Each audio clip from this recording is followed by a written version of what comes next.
haba ko because I just wanted to demystify a lot of misunderstanding about this.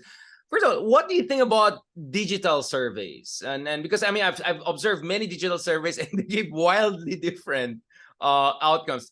Is it because some are dodgy and some are not, or is it because inherently digital surveys cannot have the accuracy that your more quote unquote analog version of surveys possess? Well, but what you mean by digital is something that is done online. The mobile or internet, I don't know, or whatever. Then there would be limitations. The more common digital survey done right now, especially in market research, is what is referred to as the panel, the one where you draw a representative do a representative survey from a panel of respondents. Many companies have gathered several respondents, no? And they have a panel of about 300,000 in their pool, and you select some from those 300,000. So that's one type of survey sampling that is done right now. The problem with that one is that in some panels, that's actually an opt-in panel. That means that you're asked whether you wish to participate. It's incentivized event. And we find out, for example, in many countries, including the Philippines, that there's a tendency for this to be, the participants there in that panel to be more urban-based, to be much more highly educated, belonging to a younger group, right? So may bias ka agad yung data mo kasi it's a slice of the pizza, not the complete. Yeah. So there's a limitation. The other thing that we should remember is that we still have a digital divide, although it's not as huge as it was, let's say, a year ago, no? In our own surveys, we find out that about 3 out of 4 Filipinos have access to the internet now, largely to their smartphone. So, but that rules out 25% still. Now, we've tried doing our own digital surveys, but the problem with the digital survey using the mobile phone, Richard, is that you don't have a sampling frame. You don't know who's using that mobile phone. There's no... Yeah, exactly. You don't know exactly. Yeah. There's no mobile phone directory, right?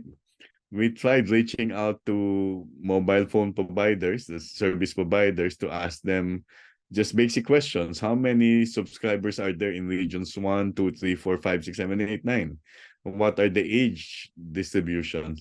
They cannot provide us that because it's also proprietary information. Yun nga, I was thinking about the So it's not going to be difficult to do a sampling frame when you don't have those data, right? And that's the reason why we cannot do the random selection of random generation of mobile phone numbers.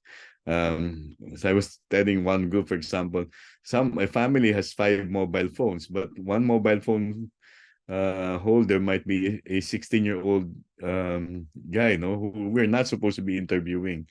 So the quality of control would be different. So there are limitations to that one. And then you had this type of surveys, digital, where you go online and then people just opt in.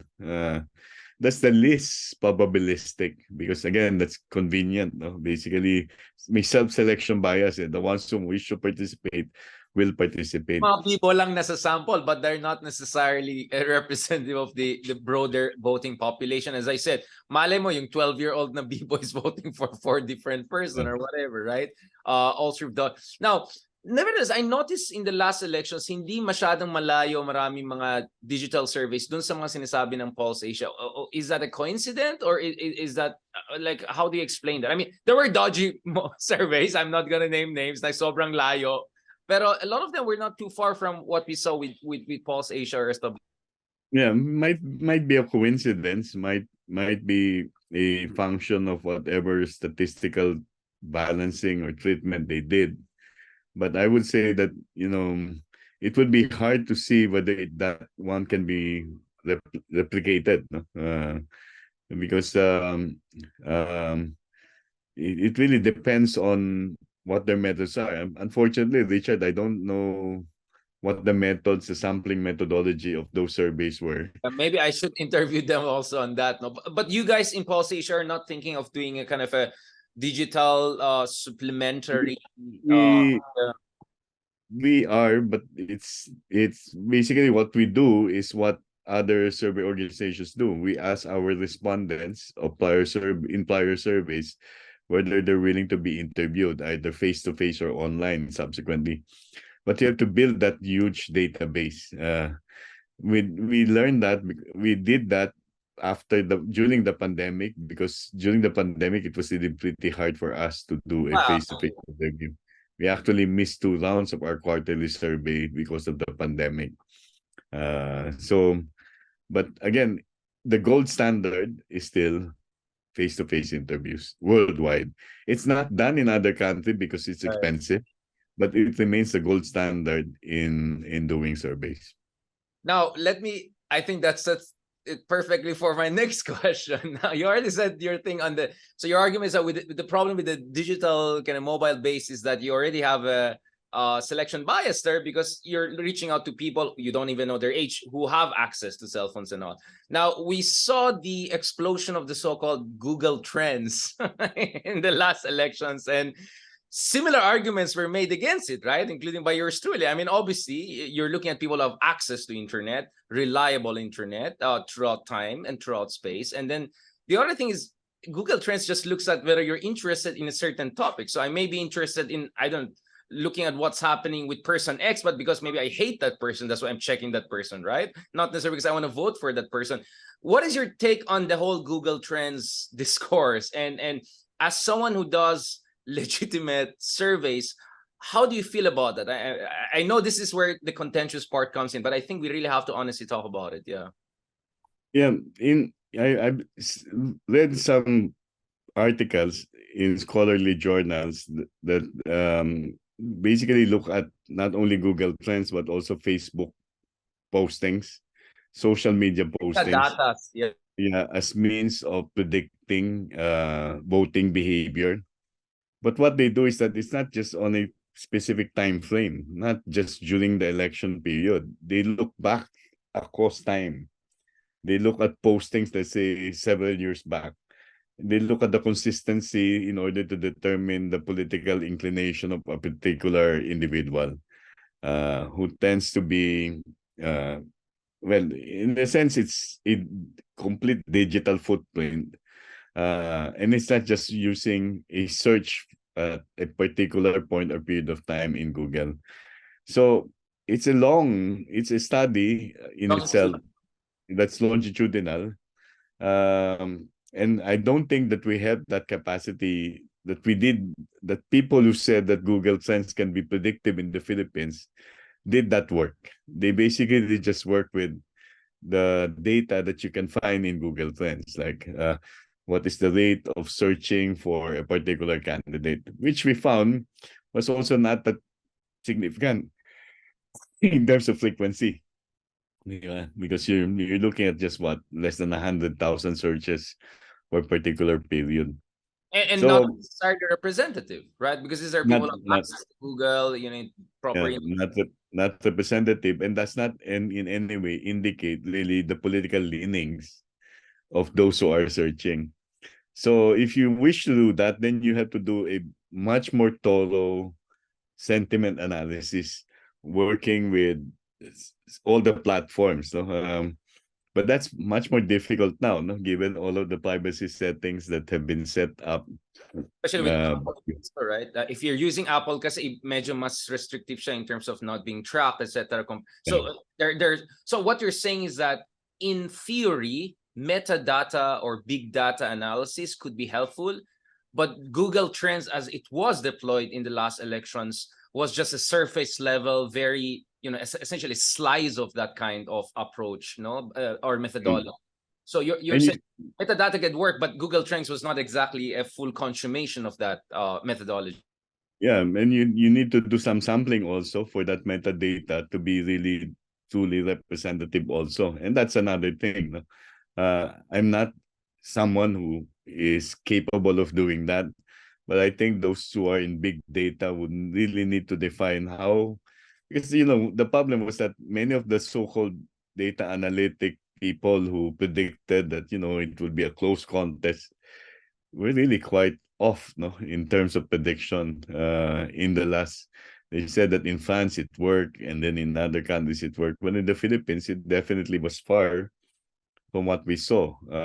Unless you believe all of the allegations that the elections there was massive fraud that happened in the 2022 elections. Yeah, I mean, which I think brings me to the next question. I mean, the 2008, diba, since you have been, at the helm of the Pulse Asia, did you imagine that it will come to a time whereby you'll be so much at the receiving end of so many attacks, questioning your integrity, your institutions, or a lot of some would say, of course, unfair attacks against this kind of surveys, people who don't even understand how scientific surveys. I mean, so this is more of a personal question, Ronnie. I mean, Ronnie, I have my own share of being trolled, so I understand how stressful it can get. But I want to hear it from you.